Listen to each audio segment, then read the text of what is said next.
Bonjour à tous, je me présente, Louis Pellegrin. Je suis éducateur sportif de formation et de métier.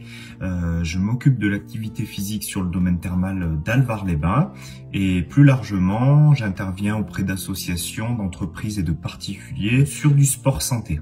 Parallèlement et d'une manière complémentaire, je me suis formé il y a 4 ans à la cohérence cardiaque et je vais vous expliquer à la suite de la vidéo en quoi cela consiste. Donc la cohérence cardiaque, c'est une méthode de gestion de son stress et de ses émotions par la respiration. Donc c'est un entraînement, un exercice que l'on va pratiquer quotidiennement. Donc voilà, il n'y aura pas de résultat si on ne le fait pas tous les jours, à raison de 2, voire idéalement 3 fois par jour. Et on va respirer à un rythme bien précis de 6 respirations par minute. Donc ce qui équivaut à une respiration toutes les 10 secondes. Donc je rappelle, une respiration, c'est j'inspire plus j'expire. Ça, c'est une respiration. Donc, pour faire simple, je vais inspirer sur 5 secondes, puis souffler sur 5 secondes. Voilà, on est à l'équilibre entre l'inspiration et l'expiration. La bonne nouvelle, c'est que la cohérence cardiaque peut être pratiquée par tout le monde. Dès que l'on est en capacité de pouvoir suivre un métronome, une bulle qui monte, qui descend au rythme de la cohérence cardiaque, on est en capacité de le faire. Donc à partir de 5-6 ans jusqu'à un âge avancé. Donc pour la pratique, je vais vous montrer la méthode du 365. C'est un moyen mémotechnique en fait pour 3 comme 3 fois par jour. 6, on l'a dit précédemment, 6 respirations minutes, c'est le rythme de la cohérence cardiaque. Et 5 pour 5 minutes pour chaque séance. Donc 3 fois 5 minutes par jour, c'est la posologie idéale de la cohérence cardiaque. Et toutes les études qui ont été menées prouvent que 3 fois par jour à raison de 5 minutes par séance, c'est l'idéal pour avoir des effets à court terme, court moyen terme on va dire. À partir de 2 semaines de pratique, on commence à voir les effets et physiques, physiologiques, mais aussi cognitifs, comportementaux. Maintenant que vous connaissez la méthode de la cohérence cardiaque, une des méthodes principales en tout cas, je vais vous expliquer un peu comment se déroule dans la vie de tous les jours une séance.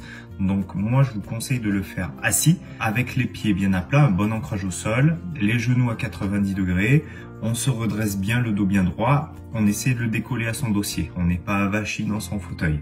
Voilà. Idéalement avoir une respiration abdominale, ventrale. Encore faut-il le maîtriser. Si vous ne connaissez pas, si vous ne maîtrisez pas cette respiration, respirez comme d'habitude, il n'y a aucun problème. Je vous déconseille par contre de le faire debout, car il y a toujours à l'extrême un risque de chute, puisqu'on va respirer d'une manière vraiment différente par rapport à son habitude. C'est beaucoup plus lent, on ne sait pas trop, on est un peu perdu au début, donc il y a toujours un risque de devoir tourner et à l'extrême de chuter.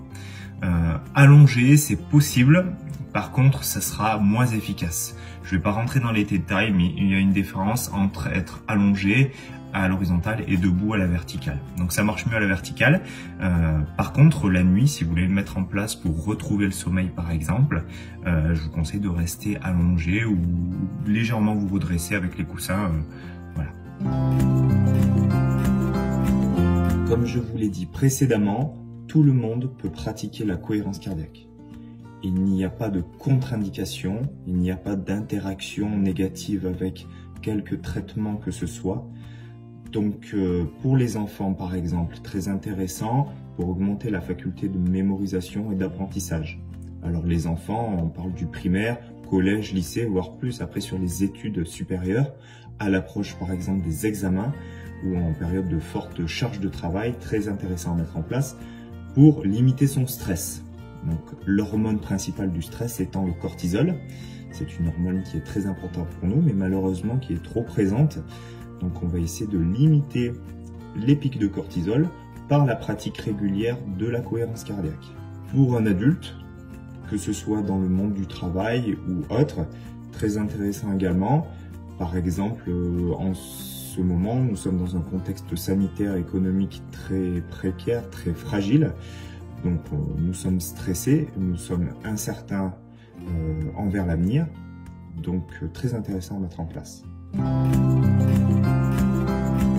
Alors là, c'est une question très vaste, on pourrait y passer des heures. Je vais simplement les citer, donc ça va être notamment l'hypertension, le diabète par une meilleure régulation de la glycémie, tout ce qui est troubles du sommeil, difficultés à l'endormissement, réveil nocturne, les douleurs chroniques, l'arthrose, fibromyalgie, maladie de Lyme, syndrome de fatigue chronique, de douleur chronique, maladie cardiovasculaire. Quel que soit le type de pathologie ou de maux, en cas d'inconfort ou de stress, vous pouvez le faire.